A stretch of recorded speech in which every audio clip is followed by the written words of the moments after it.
झूठ बोलना पाप है, ये तो हम सब जानते हैं। लेकिन मनीष कश्यप जो इतना इतना बड़ा झूठा निकला कि जिसकी बदौलत उसे कोई न्यायालय जेल से बाहर नहीं जाने दे रहा, उसका भाई करण कश्यप न जाने।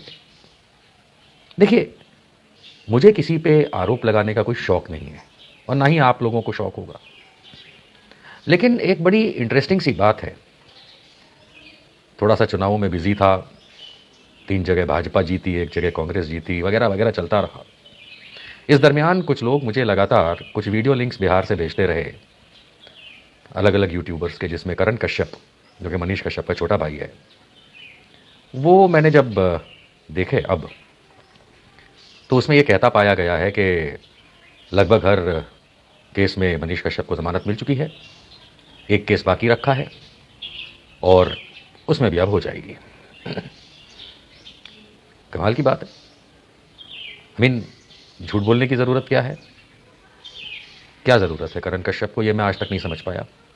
सच बोलो, तुम्हारा भाई तो झूठा है, इसीलिए अंदर है। मैंने एक वीडियो छठ के बाद अभी कुछ दिनों पहले बनाया था, जिसमें मैंने FIR number 6 EOU Patna police वाला, जिसमें मैंने दर्ज कराई है, उसमें माननीय पटना न्यायालय का आदेश लगा के, जैसे स्क्रीन का हिस्सा है इसमें लगा के, दोनों पेज आदेश के, मैंने वो वीडियो प्रसारित किया था, जिसमें बताया था कि माननीय न्यायालय ने एफआईआर नंबर 6 में मनीष कश्यप की ज़मानत याचिका, नियमित ज़मानत याचिका यानी कि रेगुलर बेल याचिका, खारिज कर दी है और देने से मना कर दिया, बड़े स्ट्रॉन्ग वर्ड्स के साथ।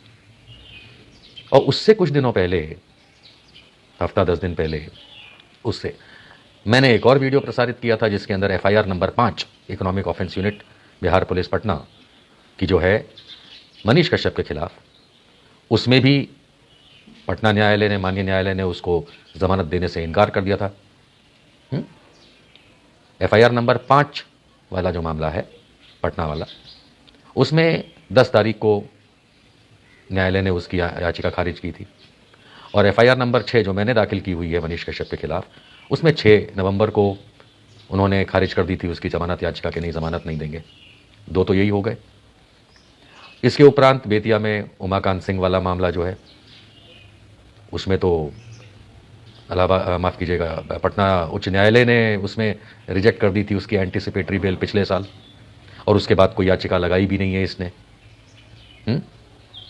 उससे पहले एक और मामला था, मेरे ख्याल से पारस पकड़ी वाला, जिसमें वो बैंक वाला मामला है, जिसके अंदर कोई ज़मानत नहीं मिली है। हम लोग जानते हैं कि इसके मकान की जब्ती कुर्की हुई थी, तब इसने सरेंडर किया था। जब्ती कुर्की का आदेश भी न्यायालय ने दिया था। जब्ती कुर्की उसकी की जाती है जो भगोड़ा होता है, वांटेड होता है ना, जो समन्स के बाद, वारंट के बाद, गैर ज़मानती वारंट के बाद भी अपने आप को सरेंडर ना करे, कोर्ट के समक्ष उसके खिलाफ निकलता है। यानी उस मामले में भी कोई ज़मानत नहीं है। 4 मामले तो ये हो गए, टोटल 18 मामले हैं। हाँ, कुछ मामलों में उसको तमिलनाडु में और बिहार में भी कुछ मामलों में, जैसे कि पटना वाली एफआईआर नंबर 3 में, एफआईआर नंबर 4 में उसको ज़मानत मिली हुई है। लेकिन 4 मामलों में तो यही मैंने गिना दी है कि उसको ज़मानत नहीं है और अंदर रहेगा लंबा। तो ये सब जानकारी मिलने के बाद भी, और मैं हमेशा जब वीडियो बनाता हूँ, क्योंकि बाकी इसके जो चंपू यूट्यूबर्स पहचान वाले हैं दोस्त, वो तो ये सब आप लोगों को दिखाएंगे नहीं, क्योंकि ये दिखा देंगे तो आप लोग उन्हीं को गाली दोगे। तो मैं तो हमेशा अपने वीडियो में या तो वीडियो लगा के उसको मैं वेरीफाई करता हूँ कि देखो ये बात कही गई है, या मैं रिटन क्लिप लगाता हूँ, है ना, या मैं ऑडियो क्लिप लगाता हूँ, ये तो आप लोग जानते हैं। तो मैंने तो कोर्ट के न्यायालय के आदेश लगा करके यहाँ जैसे साइड में पोस्ट करके, जिसको आप हमेशा स्क्रीनशॉट ले करके पढ़ सकते हैं, या जिनमें थोड़ी बहुत अकल है वो न्यायालय की वेबसाइट पे जा करके देख भी सकते हैं। अब वो बात और है कि आपको ना केस नंबर पता है ना कोर्ट पता है, तो फिर अपनी लिखते रहो कहानी। लेकिन ये तो उसका सगा भाई है छोटा। और एक वो है, मेरे को भेजा इसलिए बता रहा हूँ, एक कोई यूट्यूबर है SAS क्रिएशन, कोई शौर्य शौर्य करके है, उसने भी एक वीडियो बनाया मेरे वीडियो को लेकर के कि निशांत वर्मा देखो ऐसा ऐसा बता रहा है, और बगल में मेरी वीडियो उसने दिखाई भी, जिसके अंदर कोर्ट का आदेश भी लगा हुआ है, और फिर भी वो अपने वीडियो में बोल रहा है कि भाई पता नहीं निशांत वर्मा सच बोल रहा है कि नहीं, पता करना पड़ेगा। अरे भाई, जब कोर्ट का आदेश यहाँ पे फ्रेम पे लगा हुआ है जो तुम खुद दिखा रहे हो, हाँ, तुम लोगों को क्या ये नहीं पता कि कौन से कोर्ट में कौन सा केस नंबर है, और तुम ऐसी वीडियो बनाते हो फालतू में? मुझे तो ऐसे ही लगता है कि तुम लोग बेवकूफ़ बनाते हो जनता को, और खास करके मनीष के फॉलोअर्स को। सच दिखाओ ना कि वो नहीं आएगा, बहुत लंबा गया अंदर, बोलने में हिम्मत रखो। क्या दिक्कत है? नहीं, क्या दिक्कत है? दिक्कत ये है कि तुमको हर हफ्ते, हर 3 दिन पे, यानी उन लोगों को वीडियो बना करके बस निकलने वाला है करके अपना नौटंकी पेलना है। हकीकत ये है कि ऐसे करण कश्यप जैसे लोग आप लोगों को झूठ बोल रहे हैं। हाँ, क्योंकि एक वीडियो में तो ये भी कह रहा है, उसको कोई इंटरव्यूअर पूछ रहा है, यूट्यूबर, कि भाई दिवाली भी चली गई, छठ भी चली गई, आने वाले थे, ये था वो था, तो वो कह रहा है बस एक ही केस बाकी रखा है। और जबकि छठ के बाद का मैंने आपको अपडेट दिया है, 1 नहीं, 2 नहीं, 3 नहीं, 4 मामलों में कोई जमानत नहीं है। उल्टा जिसमें लगाई याचिका वो भी खारिज हो गई। ऊपर से वो जब जब्ती कुर्की हुई थी वो तो भगोड़ा था, वांटेड था। अब एक न्यायालय जिसमें तुम वांटेड हो जाओ, भगोड़े हो जाओ, बाद में सोचते हो कि तुम उस मामले के अंदर जमानत याचिका लगाओगे, तुम्हारा अधिकार है, कुछ नहीं है। और इन सब मामलों के अंदर चार्जशीट फाइल है, उसके बाद भी नहीं मिल रही जमानत, और उसका भाई आप लोगों को क्या बेवकूफ़ बना रहा है, जल्द आ जाएगा। ये झूठ बोलने का कोई कीड़ा है क्या? नहीं, अगर कीड़ा है तो बताओ, हम भी 10-15 कीड़े भेज दें सच बोलने वाले, वो बात और है। मैं अकेला काफ़ी हूँ जो आप लोगों के सारे झूठ एक बार में गायब कर देता हूँ। रोते रहते हो।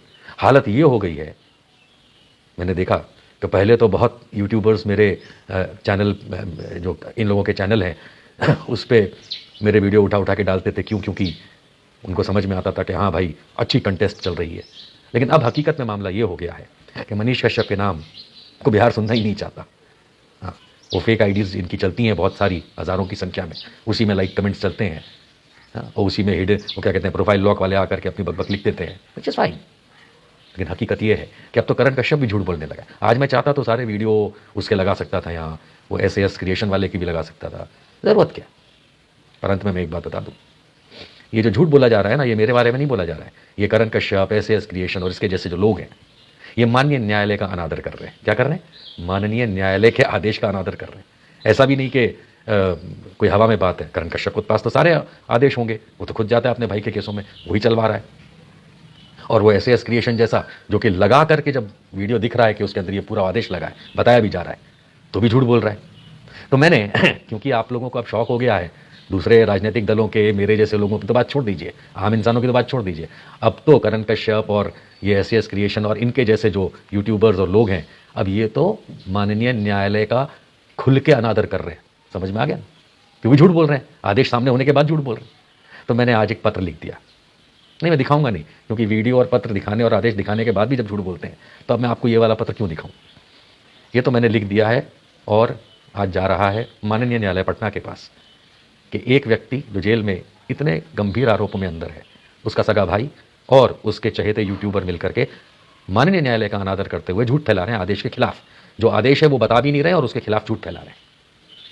तो ऐसे व्यक्ति को आगे मिलने वाली जमानत अगर किसी केस में होगी भी तो ना दी जाए, और कड़े से कड़े कदम हाँ मनीष कश्यप पे ही उठाए जाए। इन लोगों पे क्या उठाने की ज़रूरत है? वो तो अंदर से बैठ करके इनको नेक्सस चला रहा है ना, गैंगस्टर जैसा है कि मेरे बारे में ऐसा ऐसा बोलो। बस हमने लिख दिया, भेज रहे हैं, मिल जाएगा 1-2 दिन के अंदर। बस इतना काफ़ी है। झूठ बोलो और बनाओ झूठे वीडियोस, और बताओ कोर्ट का अनादर करती हुई झूठी बातें।